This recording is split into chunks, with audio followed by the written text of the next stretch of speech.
नमस्कार, मैं हूं नीलू। तो 10 साल बाद एक बार फिर से ईरान पर प्रतिबंध लगा दिया गया। यूरोपीय यूनियन ने मिलकर यह प्रतिबंध लगाया है, क्योंकि जिस तरह से परमाणु कार्यक्रम को लेकर लगातार अमेरिका बातचीत करना चाह रहा था, लेकिन जो ईरान था वो इस पर अपनी तरीके से बातचीत करना चाह रहा था, यानी बिना झुके, बिना डरे इस पर बातचीत करने के लिए राजी करने की बात अमेरिका से कह रहा था, वो नहीं हो पाया। तो अब प्रतिबंध लगा दिया गया है। अब इस प्रतिबंध के परिणाम क्या होंगे? क्या ईरान का परमाणु कार्यक्रम रुकेगा या वैसे ही चलता रहेगा, या फिर देश के लिए ये जो प्रतिबंध है वो किस तरह से ईरान के लिए, क्या एक तरह से कह ले कि कुछ बुरा लेकर आएगा, या पहले ही प्रतिबंध झेल रहे ईरान को कुछ खास फर्क नहीं पड़ेगा? आज इसी सब पर बातचीत होगी। मयंक मेरे साथ है। मयंक, आखिरकार प्रतिबंध लगा दिया गया, सालों बाद ये प्रतिबंध लगाया गया है, अब इसके परिणाम की बात हो रही है, तो इसके परिणाम क्या हो सकते हैं? क्या इसको लेकर ईरान को दिक्कत आ सकती है इन प्रतिबंधों के बाद? देखिए, कल से ये सैंक्शंस लागू हो गए हैं, स्नैपबैक सैंक्शंस जो तीनों देशों ने, फ्रांस, जर्मनी और ब्रिटेन ने लगाए हैं। इसके बाद मैं इस बात को समझने की कोशिश कर रहा था कि ईरान की तरफ से क्या प्रतिक्रिया आती है, ईरान इन सैंक्शंस को कैसे देखता है।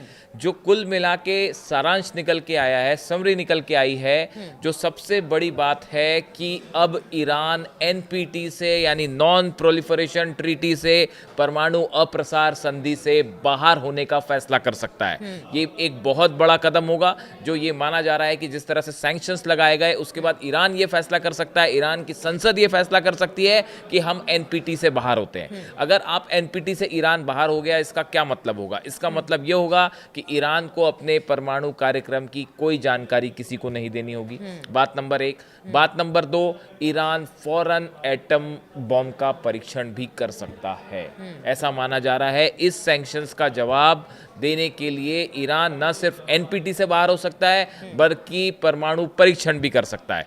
देखिए, आपने पूछा कि इसका क्या परिणाम होगा। जब ये स्नैपबैक सैंक्शंस लगे, 2015 में जो समझौता हुआ था, ये यूरोपीय देशों में, अमेरिका भी इसकी पार्टी थी, रशिया, चाइना भी पार्टी थी, ईरान के साथ जो समझौता था, इस समझौते में ये ईरान को कुछ सुविधाएं दी गई थी, कुछ सैंक्शंस हटाए गए थे।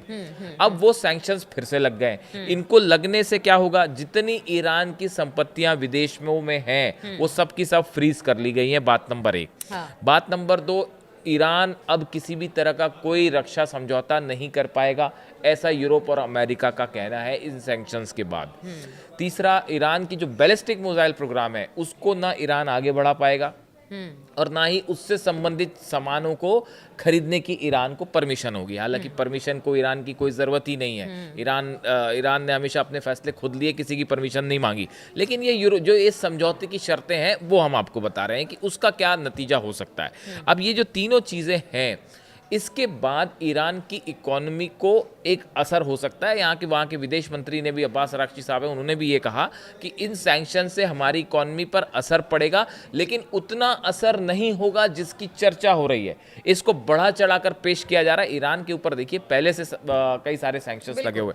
ऐसे में अगर कुछ सैंक्शंस और लगते हैं तो उससे कोई खास असर नहीं होगा, और ईरान इसके लिए पैरेलल व्यवस्था कर रहा है कि जिन सामानों को एक्सपोर्ट करने से रोका जाएगा या इंपोर्ट करने से रोका जाएगा, उसके लिए नए मार्केट कैसे खोजे जा सकते हैं, विकल्प की तैयारी, उसके विकल्प की तैयारी ईरान ने तेजी से शुरू कर दी है। तो ईरान के जो विदेश मंत्री, उनका कहना ऐसा है कि जो सैंक्शंस लगाए हैं, इसको एक राक्षस की तरफ पेश किया जा रहा है, डेमन की तरह, कि ये कोई बहुत बड़ा जो है कदम हो गया। ऐसा नहीं है, ईरान इसका जवाब देने के लिए तैयार है। ये उनके विदेश मंत्री की तरफ से कहा गया। अब देखिए, ईरानी सांसद हैं इस्माइल कौसरी, इन्होंने कहा है कि जल्द ही ईरान की संसद परमाणु अप्रसार संधि से हटने पर चर्चा करेगी और इस पर निर्णय लेगी। देखिए, यही बात मैं आपको कह रहा था कि एनपीटी से हटने का फैसला चर्चा करेगी ईरान की संसद।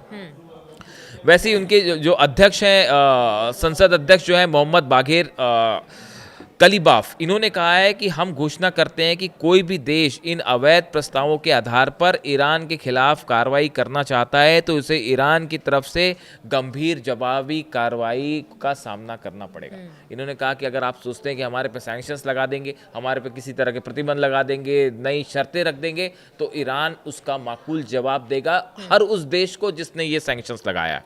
उसके बाद उन्होंने ये भी कहा कि देखिए, ये जो तीनों देश हैं, ब्रिटेन, फ्रांस और जर्मनी की तरफ से जो स्नैपबैक सैंक्शंस शुरू किए गए हैं, इन तीनों देशों को भी ईरान जवाब देगा, इस तरह की बात कही गई है और हम बिल्कुल चुप नहीं बैठेंगे इस बात पे। यानी आप देखिए जो बयान निकल के आए ईरान के स्नैपबैक सैंक्शंस को लेके, ये कोशिश हुई यूरोप की तरफ से, अमेरिका की तरफ से कि ईरान को दबाया जाए। आप देखिए ये जो, अगर आप इन बयानों का नेचर देखें, जितने स्टेटमेंट आए हैं ईरान की तरफ से, बात नंबर साफ जो आप पहले ही कह रहे थे कि ईरान किसी भी सूरत में झुकने को तैयार नहीं है। ईरान किसी भी दबाव में आके अपना परमाणु कार्यक्रम नहीं रोकेगा।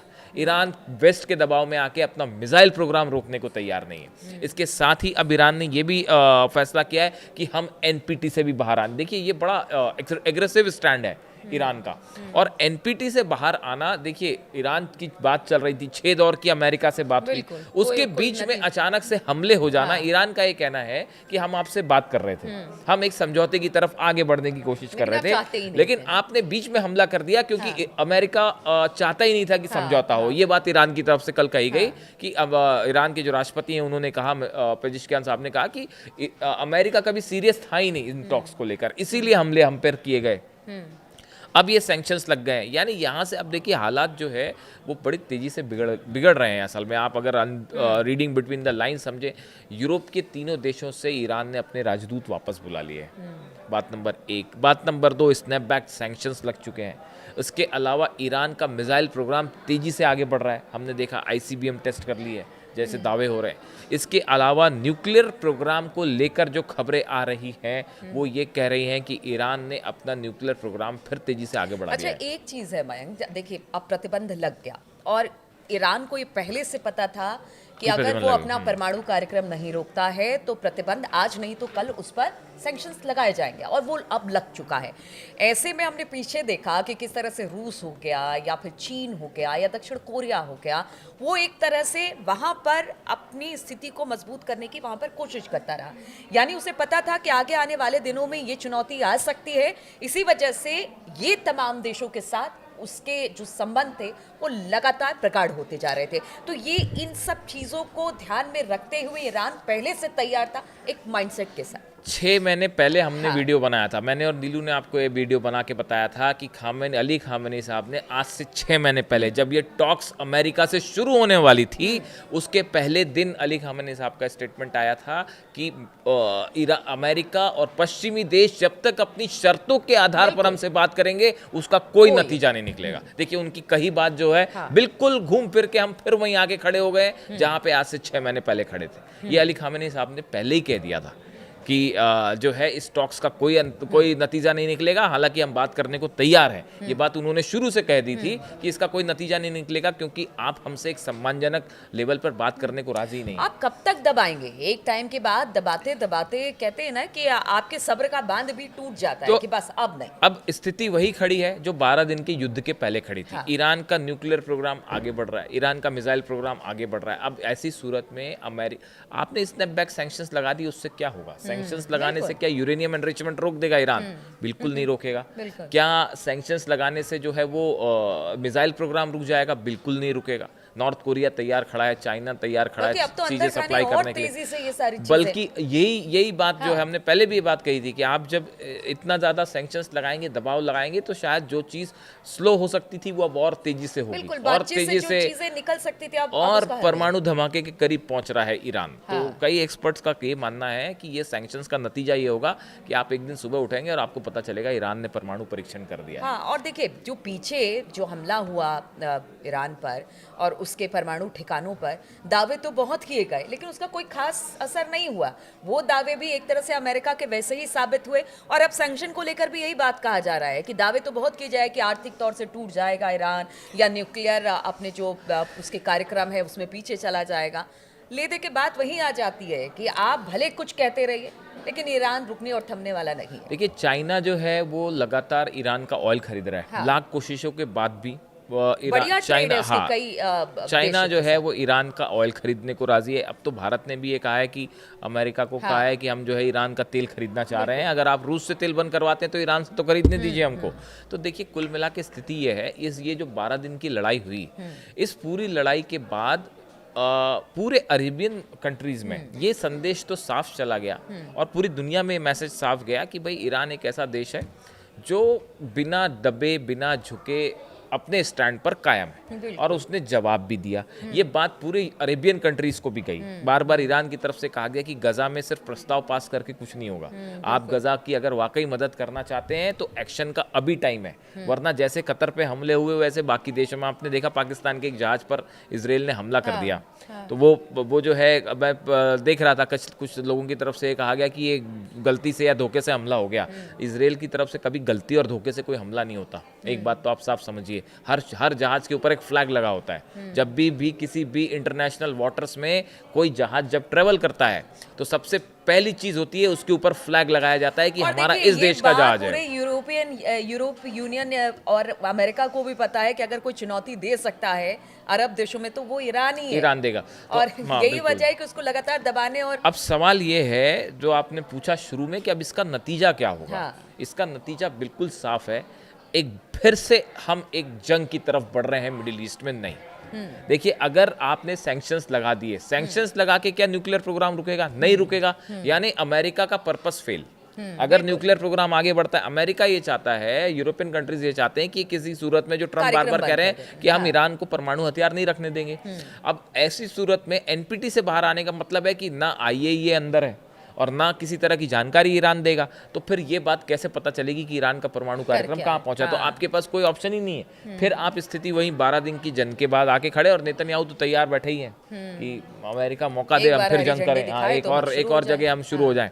तो अब लेकिन इसकी तैयारी ईरान की तरफ से भी है और बड़ी तेजी के साथ तैयारी है। हम अलग से एक वीडियो बना के आपको इसको बताएंगे कि ईरान की तरफ से एक जंग के लिए नई तैयारी क्या की गई है। हाँ। और रूस उसमें क्या भूमिका निभा रहा है, और चाइना, आप वाकई एनालिसिस आप देखिएगा अगले वीडियो में, आपको पता चलेगा इतनी जबरदस्त जंग की तैयारी चल रही है ईरान में। और रूस और चाइना भी ये बात समझ रहे हैं कि मिडिल ईस्ट में फिर से जंग हो सकती है।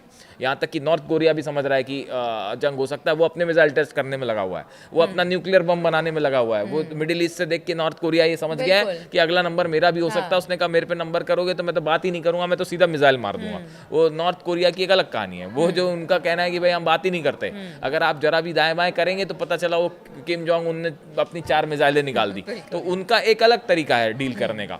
लेकिन मिडिल ईस्ट की जहां तक बात है, ये पूरा मामला एक बार फिर जंग की तरफ बढ़ रहा है। और इस स्नैपबैक सैंक्शंस के बाद एक बार फिर इजराइल और ईरान, अमेरिका वर्सेस ईरान, एक कदम जंग की तरफ आगे बढ़ गए हैं। तो देखिए, सैंक्शंस तो ईरान पर लगा दिए गए हैं, लेकिन उसके कुछ बहुत ज़्यादा दिक्कत अब ईरान को इसे लेकर नहीं है, क्योंकि जिस तरह के बयान आ रहे हैं और जानकार भी बता रहे हैं कि पहले ही सैंक्शंस ईरान झेल चुका है, अब एक और सैंक्शन की तैयारी है। लेकिन इसी बीच परमाणु कार्यक्रम को लेकर जो यूरोपियन यूनियन चाहता था कि परमाणु कार्यक्रम बंद हो, अमेरिका चाहता था, उस पर तो कहा यह जा रहा है कि शायद आगे आने वाले दिनों में ये कार्यक्रम और तेज़ी के साथ आगे बढ़े। और क्या अब एक बड़े युद्ध की तैयारी ईरान करने जा रहा है? अब देखना होगा आगे हालात इसे लेकर क्या बनते हैं, किस तरह से इस हालात से चाहे यूरोपियन यूनियन हो, अमेरिका हो, और ईरान पार पाने की कोशिश करता है। इस पर लगातार हमारी नजर बनी रहेगी। आप बने रहिए हमारे साथ।